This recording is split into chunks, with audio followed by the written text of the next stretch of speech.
I was, we were actually involved in an operation and maintenance of the power plant, first thermal power plant in Karnataka Power Corporation. I'm looking for an contributing something to the society wherein I have learned all this for the long 40 years of my service. We were the first people to do retrofitting of a wire coupling with the VF.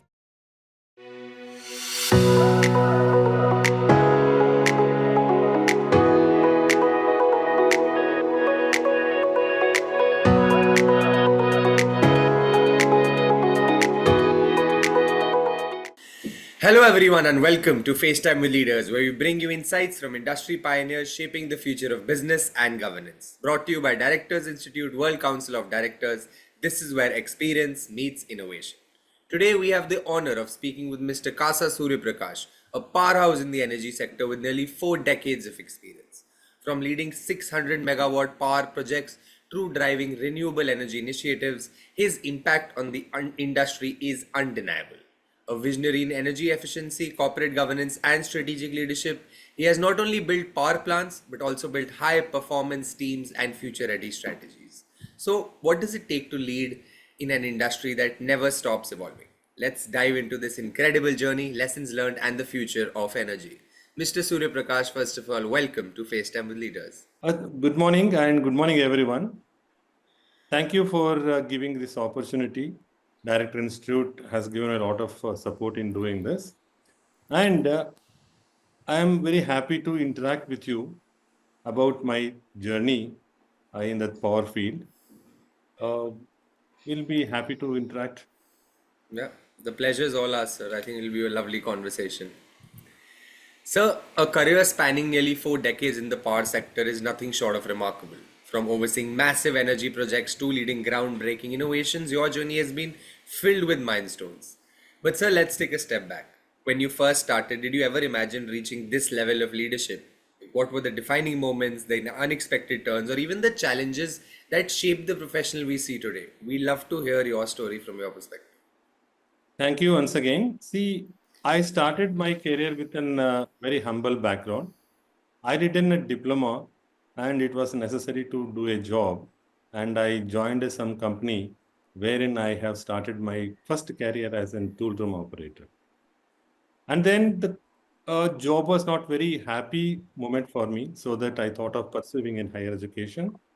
And by the God grace, and I got a job in Karnataka Power Corporation. Then I did not stop pursuing in higher education. While in service, I could able to do an AMI and other postgraduate courses like Diploma in Finance Management by IGNOU University and many other small courses like Energy Auditor and computing certification, etc., etc. And majorly, I completed master's degree in mechanical engineering from Birla Institute of Technology. That was a great achievement for me. And after in the while in service, I was we were actually involved in an operation and maintenance of the power plant, first thermal power plant in Karnataka Power Corporation. There, we were having an opportunity to give an ideas to make in power plant more efficient rather than more cost-effective kind of thing. So we were given all ideas to the management. I am one of the recognized person in that to get in all kind of advantages to accept my ideas and all. And in the process, I got an opportunity to go to the other company for searching of a new jobs and all. Now I joined JSW Energy after serving 18 years in Karnataka Power Corporation. There also, I started with a small, humble background only. There, I was just a shift in charge in the power plant. That plant was a very unique in nature. It was running on gas as well as a coal. And we served there for almost 22 years. And during the period, I got an award from the chairman of the company for an award for excellence for giving in ideas to make a plant more efficient. And while on the journey, at the end of my journey, I was an executive vice president from just a manager.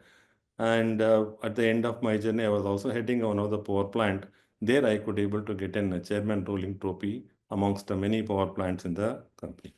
This is what journey, and I am very fortunate to have all kind of experience in the while in JSW.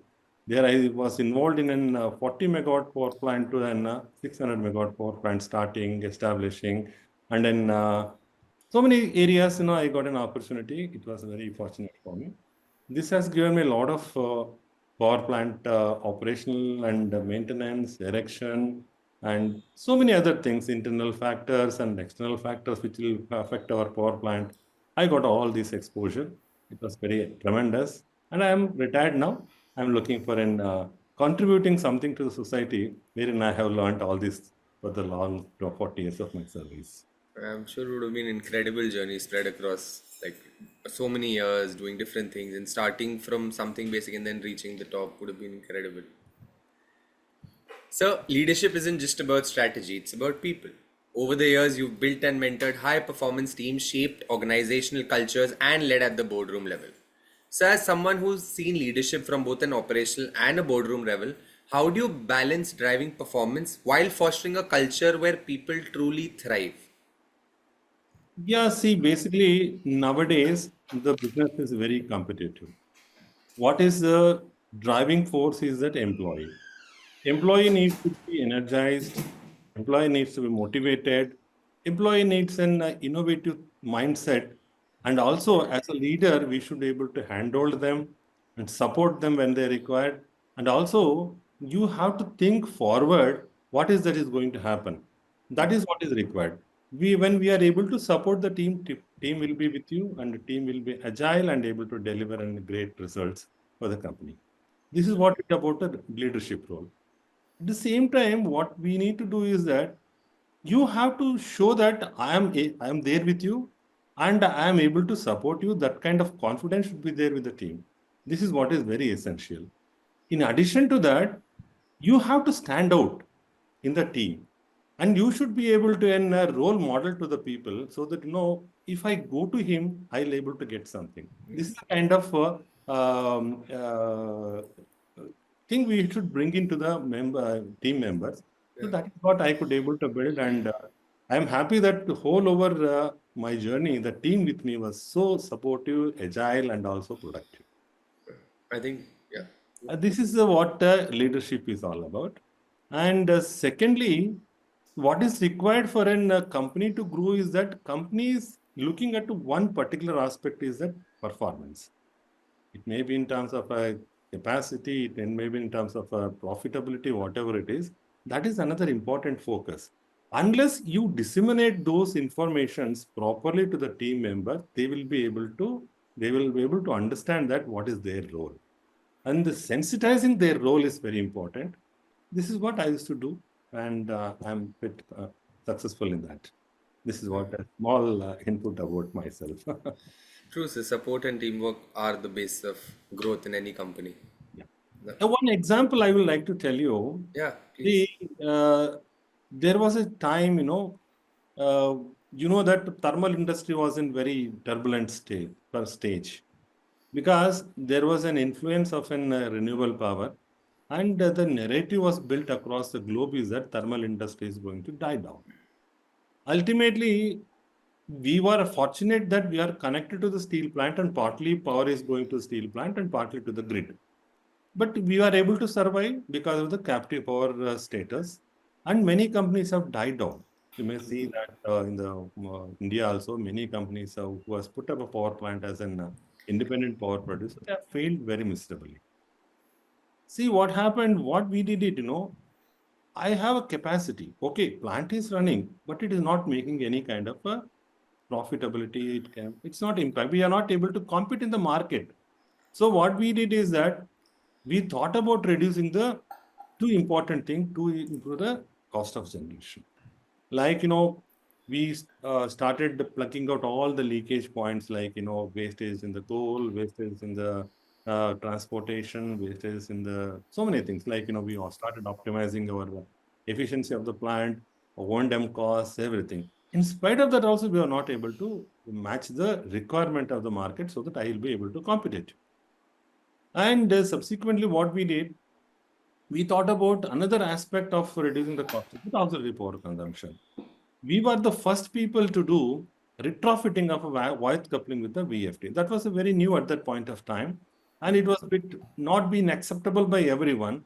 We could able to make all the documental evidences, proofs and all, and prototype data and all we have kept, and we convinced. After great difficulty, one unit they have given me, a company has given us a permission to install. That advantage is very, very attractive, so that was implemented in all the units across our country. That is what then kind of energy, kind of inspiration we are able to have with that, that continue to have for doing all kind of good jobs in the coming years across. This is what a small example to showcase that our resilience and also perseverance on getting a improvement. So, recognition at the highest level is never just about the award itself, it's about the years of dedication, the challenges overcome, and the impact you've made along the way. So, you've been honored with prestigious accolades like the Award for Excellence from the CMD of JSW and the Chairman's Rolling Trophy. Truly a testament to your leadership and contributions. So, when you look back at these moments, what do they mean to you personally? Yeah, it is a very happy and excited moment for every one of us because this particular award was actually measured on various parameters.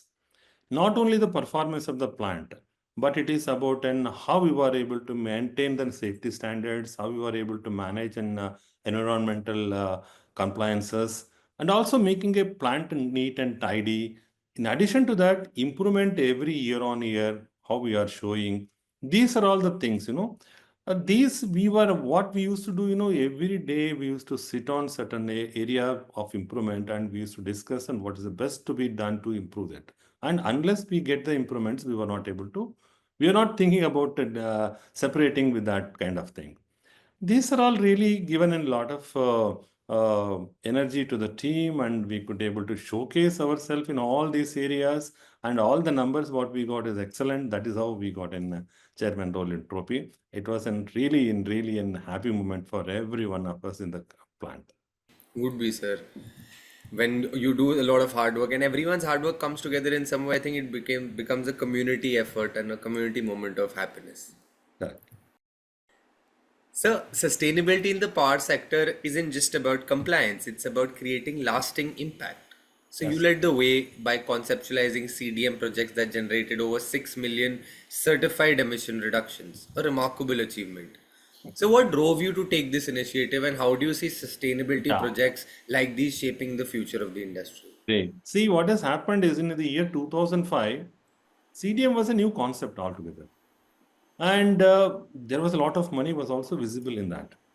And whomsoever is able to enter into this field, like, reducing the carbon dioxide, they used to get it. That time, installing a solar power plant, wind power plant was a bit costly affair at that point of time. And the cost of generation is used to be in the range of 8 to 10 rupees. Nobody was there to buy the power. To get an advantage of going into the sustainable energy, this was one of the platform for an every industry to go into it. So what happened is that in our company, I said in the beginning, this power plant is actually built for giving a power to the steel plant by utilizing the waste gases from the steel plant. That was a new concept altogether. First of its kind in India, using an Corex gas. Corex is one of the technology that gas used to be used for power generation, and that power has to be given back to them.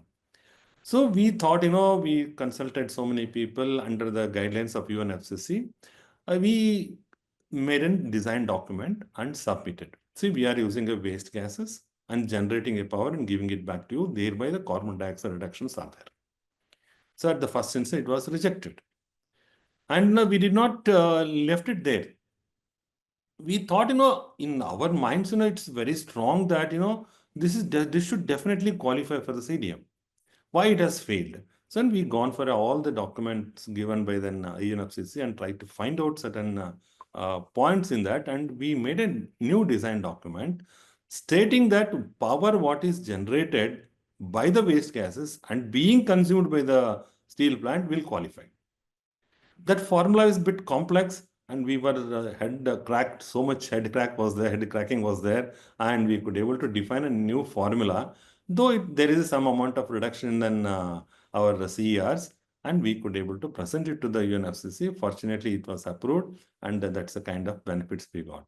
And this has given a lot of monetary support to the plant to build such plants in the future. Yeah. Yeah. We had another two units immediately after that started built up for consuming the gas. Unfortunately, that did not continue because CDM did not give that kind of result what it was given earlier. It was a testimony for an perseverance, and then also, and we did not left it. Yeah. Lovely, sir. So, as you step into the next phase of your journey, what aspirations drive you now? Do you see yourself taking on more strategic roles in the boardroom where your deep expertise in governance, sustainability, and large scale operations can shape the future of the industry at an even higher level? See, basically, what I'd like to say that I have done 40 years of service in this industry, and I got a vast experience, ranging from in manage operations, maintenance, erection, and renewable pure field also, present market conditions, and also had and still energy to contribute to the society. That is what is in driving me. And if I have been I was thinking about if an opportunity comes, I will be able to contribute, and whatever I have learned will be to the society for a betterment. That is what small word, a few words I can tell about this. Lovely to hear someone who wants to make such a big impact speaking in such simple words, because that's what contribution is about, right, sir? That to give back in whatever way possible. Yeah. Okay. Sir, as the world pushes for cleaner energy, power companies face the challenge of balancing sustainability with energy security. So, you worked on innovative solutions like a combined cycle power plant using blast furnace gas, turning industrial waste into energy. So, how do you see such projects shaping the future of power generation, and what more can the industry do to accelerate this transition? Yeah. First, I'll tell you a bit preface for this. See, solar, wind, presently we are putting it up. It was a great drive without any second thought, it is going to reduce in carbon dioxide emissions. But the problem with these two kind of power generation is that PLF, that means plant load factor, cannot be more than 25 to 30%. When it compared to the conventional power plant, it will go as high as 90-95%. So thereby, and second biggest drawback in these renewable power plant like solar and wind is available on only certain time of a day. It is not available round the clock. The unfortunately power required for any sustainability in the round the clock power is required. Industry is required in the day, and also comfortable required in the night also. But there is no power during the night period. So that gap has to bridge. For that, there is no other power than a conventional power like hydropower or in thermal power. Nuclear is a little bit of scary kind of power generation that was built narrative in the world, but it's coming up slowly. That is also qualifying under an renewable power because it doesn't have CO2. Okay, this is what it is. So all these things was present scenario, but at that point of time when it was 2010 something like that, see coal price went up very high, and steel plant also wanting to expand its capacity, and gas availability was limited. And though power can be generated from the other power plant, but we wanted to increase the efficiency of the utilization of the gases. That's the primary purpose of this process. We searched across the various companies, whether they can generate an power with such a low CV goal. So gas is hardly 900 kV, kcal, some 1000. Whereas any naphtha combined cycle power plants are there in the country, but they use some gas which is having a CV in the range of 8,000. What we are talking about in the 800, it's 10 times less than the cost, 10 times less than CV. So we searched about, and some company came forward. They are also installed some units in China and Japan. We talked to them, and we thought of putting that power plant so that the gas utilization can yield in 30% more generation than what it is now. We proposed it, unfortunately did not pick up point of time. That thought is still on the floor. I don't know when it can pick up. That's it. And second thing is that regarding new generation, nuclear is taken up shape now. Because earlier nuclear power was with the government only. Now they are opening it for a private industry. And if all the kind of safety norms are followed, that should also qualify for an renewable power, renewable kind of power source. Hopefully, that is going to happen in a short period of time, and people also, companies also venturing into that kind of power generation sources, because power requirement is going on, Yeah. and you cannot build a solar wind power plant like that, since it requires a huge amount of land, because getting a land, getting in permissions are also a big challenge for it. Yeah, yeah. Even if you can get a permissions and all, but where is the land for putting it on that? This kind of challenges are there. Hopefully, that new kind of power generation may start. Instead of building a big reactors, small reactors definitely is going to start, going to take up a shape in the near future. This is Yeah, what I think. this is what it is. And another source is that battery storage and all are coming up. They are a bit still in a dilemma state. We were not knowing that what is the kind of life these batteries have. And pump storage plants also they are thinking about. Pump storage plant is also a bit infant stage as of now, though it has gotten limited areas to build such kind of resources. But we need to look at it how it's going to shape in the future. Yeah, But I all think. these are on the paper.